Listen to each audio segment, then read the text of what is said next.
Hi and welcome to episode 2 of Read With Me.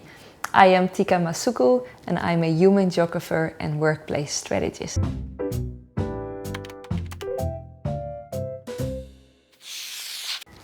Now, in the Read With Me series, we discuss books and research from the field of human geography, and we apply that then specifically to the world of work and place, but also broader about how do we experience places on a daily basis.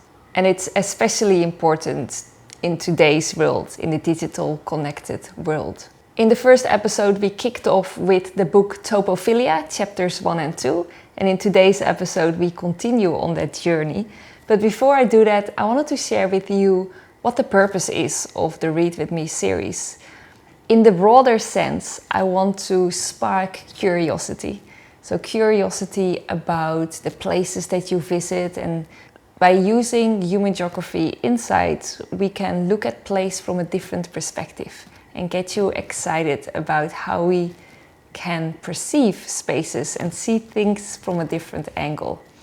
So providing you with the human geography glasses, so you've got an opportunity to look at the world in a different way. In terms of specific audiences, for workplace strategists and people in the commercial real estate world, I hope these insights will encourage improving places and looking at the workplace equation from a different perspective.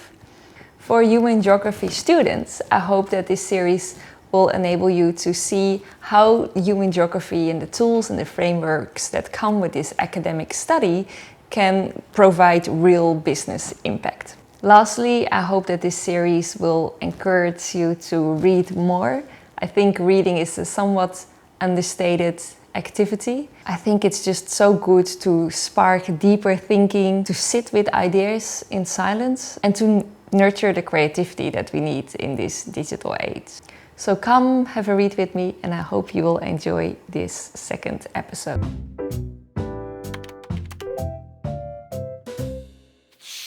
So today we will continue with the book insights from the book Topophilia, written by the late Professor Yi-Fu Tuan. During the last episode, we discussed the first 2 chapters where we looked deeper into the senses and what role senses plays in how we perceive places. This episode, we will have a look at chapters 3 and 4. And chapter 3 is about the common psychological structures and responses. And chapter 4 is about ethnocentrism, symmetry and space. In chapter 3, Yi-Fu Tuan focuses on how do we structure the world around us as human beings. What are the common psychological responses and structures that we apply to make sense of the world? Like chapter 1 and 2, again, this is looking at what do we have in common as human beings. And one of those things that we do, that Yi-Fu Tuan speaks about, is called segmentation. So he writes that for human beings to organize space in a way so we can comprehend it better, we tend to segment space into different components. Now, how are we going about it? One of the ways that we do that is through seeing the world by using binary opposites. So, for example, land and water, mountains and valleys, north, south, high, low, left, right, center, periphery, light and dark. Now, the use of opposites comes back quite often in Yi-Fu Tuan's book, and that is an interesting observation in and of itself, because some academics argue that some of his thinking may have been influenced by his early upbringing in China, where the idea of yin and yang, the balance of opposite forces, is an important part of the culture. Now, this has not been confirmed, but as human geographers, it's always interesting and good to understand a person's geographical journey in their lives and what type of cultures and traditions may shape their worldview. Now, a lot of those binary opposites and how we segment the world can be applied to workplace strategy. When analyzing a workplace, it is very helpful to segment that workplace, so it's easier to comprehend what the current situation is and then compare that to a potential future scenario. And a specific example I want to share with you is the open versus enclosed spaces. So when you assess a workplace and want to understand, is it working at the moment? What often is being done is segmenting the workplace into different parts. And one of those segments can be open versus enclosed spaces. So open spaces meaning, for example, large breakout areas or lunch areas, multiple desks in an open plan environment, open collaboration spaces, for example, and reception spaces. Whilst on the other hand, you might have enclosed spaces, which may be enclosed quiet rooms or private offices or meeting rooms that are enclosed. So applying some type of framework to a workplace will help people understand the current makeup of a workplace better and will then help to compare that workplace to a future potential scenario. Whilst if you just look at a blank floor plan, that might be too much to comprehend. And that notion also applies to how we view the larger world. Yi-Fu Tuan makes an interesting remark about open versus enclosed spaces in relation to our emotions. He argues that we can both have negative and positive emotions when it comes to those type of places. So it's not necessarily that one is related to a negative and the other to a positive. So for example, he is saying that small enclosed spaces might give some people a more claustrophobic feeling, whilst for others, a small enclosed space, think about a cozy restaurant, that may be attractive to them as a cozy place, which for others that might evoke claustrophobia. And for open public spaces, that's the same. Some people associate open spaces and market spaces with freedom and activity and positive vibes, whilst for others there is actually a word for the fear of open spaces, and it's called agoraphobia. Agora means open public spaces or marketplace, and so agoraphobia means the fear of those public spaces or the fear of going outside of your safe home environment. So in that way, even though we segment spaces and there may be binary opposites that we use to make sense of a place, those binary opposites don't necessarily relate to negative or a positive emotion. It can be both. Now, something similar is happening in the architectural space. And Yi-Fu Tuan gives as example European cities. He says that with the architectural space, or in cities, there is also the use of binary opposites, where you walk through small laneways and then all of a sudden you enter a big marketplace or there is a huge church that presents itself.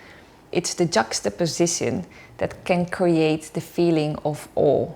Think about the beautiful little laneways of Rome in juxtaposition to the enormous dome of the St. Peter's Basilica. This is not only applicable to cities, but also to natural elements. Curiously, Yi-Fu Tuan argues that architectural spaces could influence our impression of size more so than natural environments, even though landforms can of course be ginormous. To explain that, he quotes Suzanne K. Langer, and I will read out the quote because it's very eloquently written. Open outdoor space, without limiting contours of hills or shorelines, is many times larger than the hugest edifice or building. Yet the sense of vastness is more likely to beset one upon entering a building.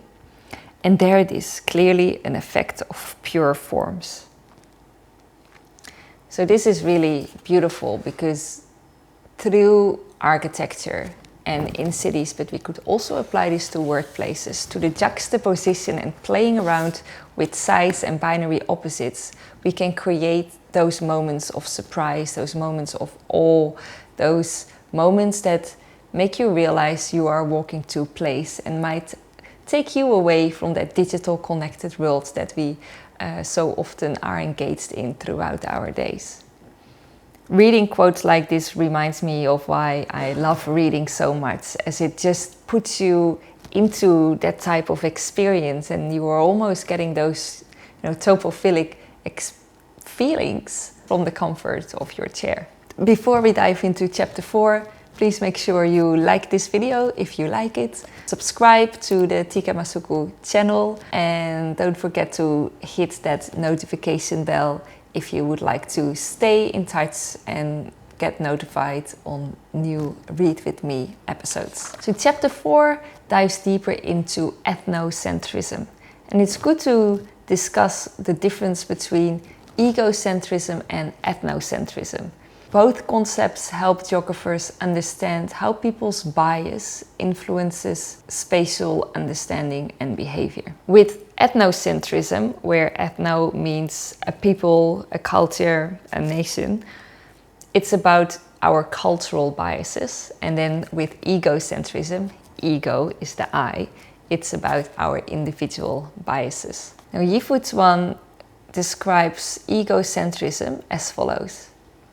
Egocentrism is the habit of ordering the world so that its components diminish rapidly in value away from self.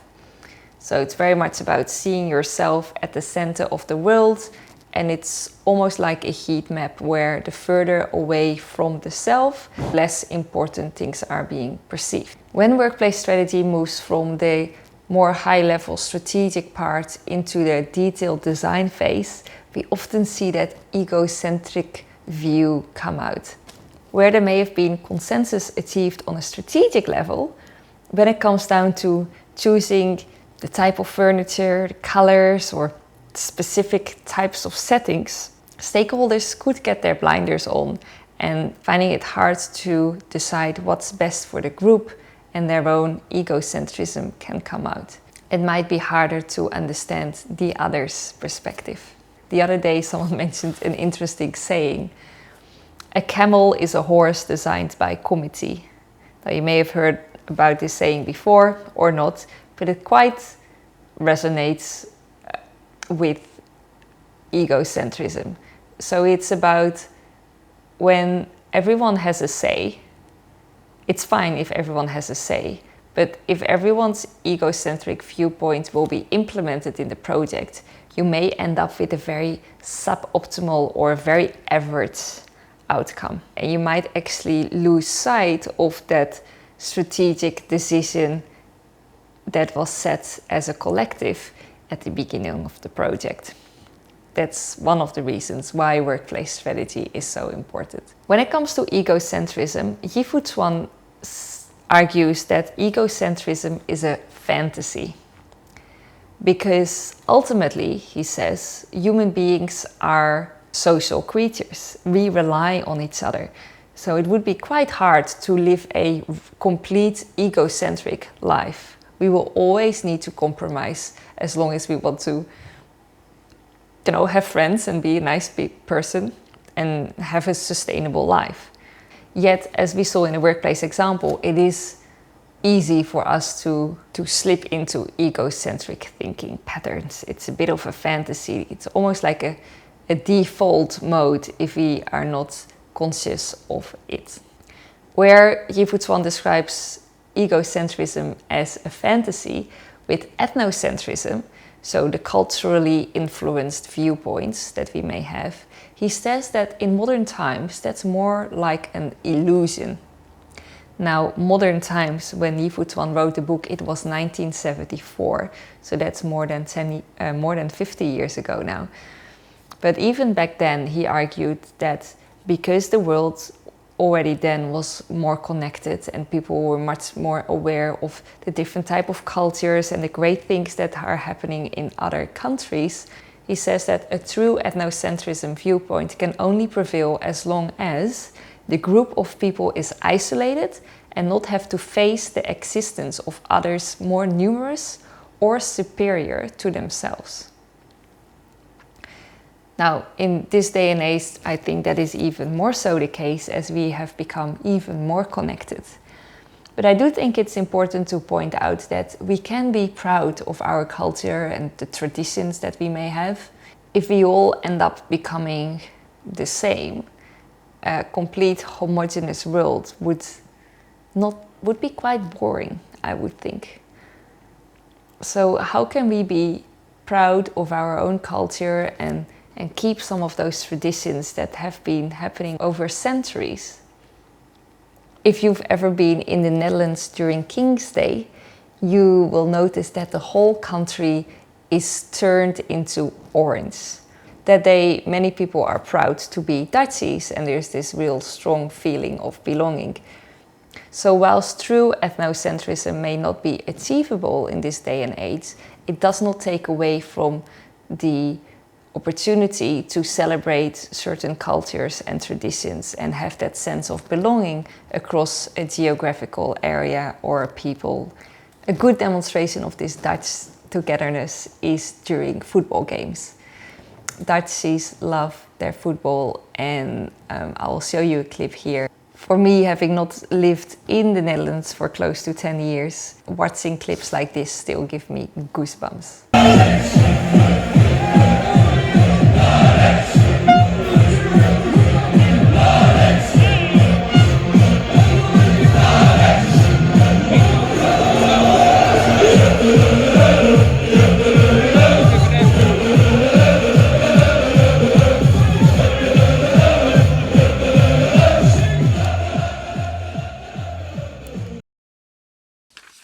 That concludes the end of the second episode of Read With Me. I hope you found it of interest. I would love to hear your thoughts in the comments. Make sure you subscribe to this channel. You can also follow me on LinkedIn, where I share more insights about the intersection of human geography and workplace strategy. Thank you for reading with me.